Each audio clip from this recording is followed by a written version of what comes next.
Guys, yung aking kawali, magluto na tayo. Ito yung mga ingredients natin. So, start na tayo, guys.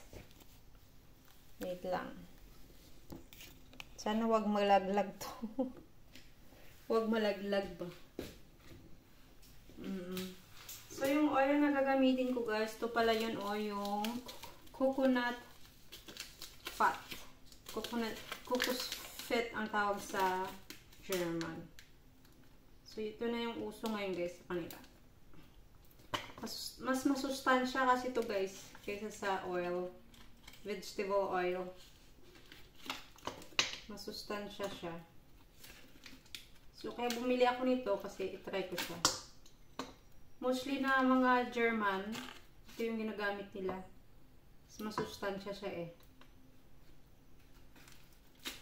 Ayan. So, ngayon, muna tayo ng kamay.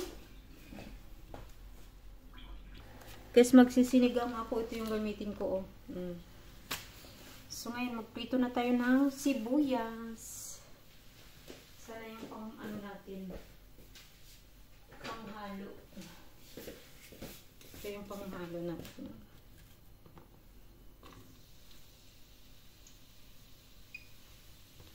Yan, dami ko palang sibuyas na nahiwa. Alam nyo guys, yung sibuyas namin, galing pa to sa garden. Last year pa to na natanim namin, 2023, 2024 na ngayon guys. Meron pa rin kaming stock. Alam nyo guys, pag magtanim kayo, ano na rin, tipid. Tipid na rin yun guys. Ano na rin kayo. Magtanim na rin kayo guys. Oo. Magsisinigang kasi ako guys. Yun. Sinigang tayo. Ito yun. Lagay din kaya ako ng sika. Wait lang. Yan guys, nag-brown na yung ating sibuyas. Maglalagay na ako ng ilalagay natin garlic. Yan, sunod. Alam nyo guys, pag coconut oil yung gagamitin nyo ay madali mag-brown yung inyong sibuyas. Pag naman, pag vegetable oil, iba din yung niya.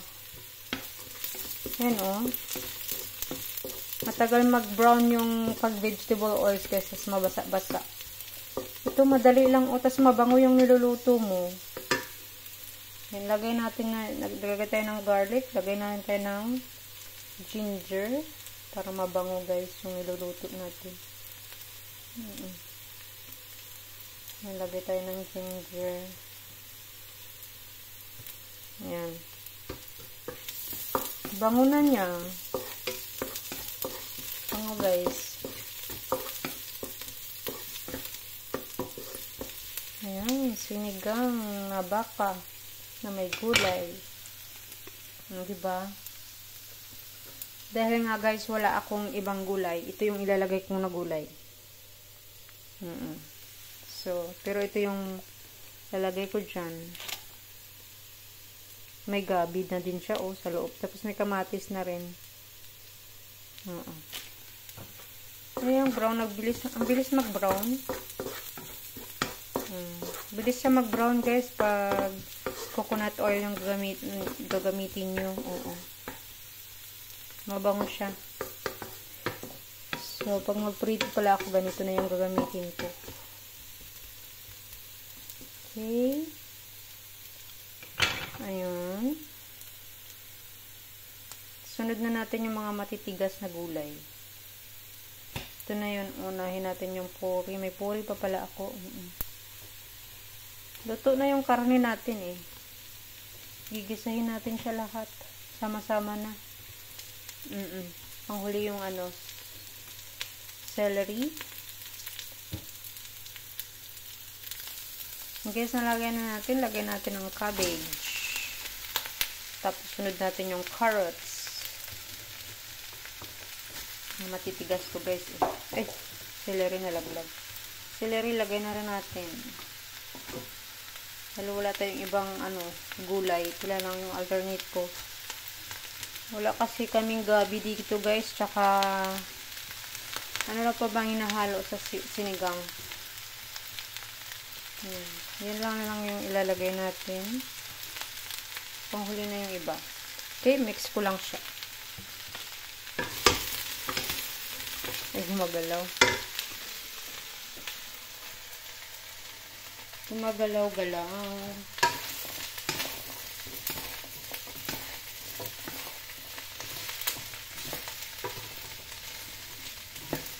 Isa.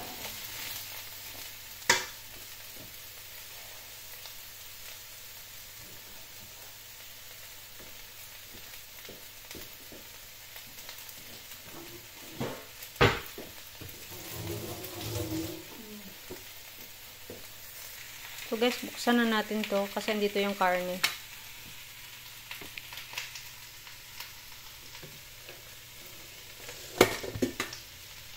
Yung karne tapos may sabaw na yan.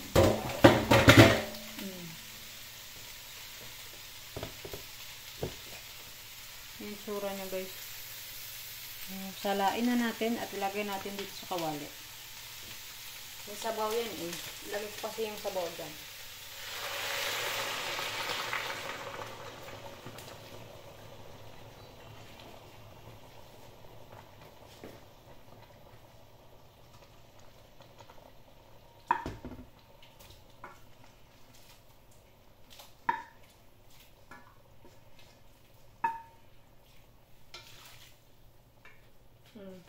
Okay. Mainit-init pa to kasi kakaluto lang. Ayan. So, malinis na natin. Haluin natin kante. May sabaw na to. So, ilalagay ko yung aking sinigang sa gabi. Masarap to. Kasi maasim-asim. Ayaw pa naman ang asawa ko ng maasim. Maarty yun, maarty.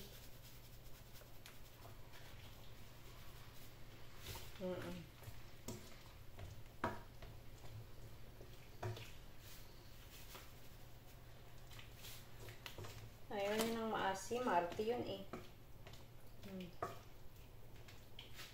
Ayan guys. Kita nyo ba?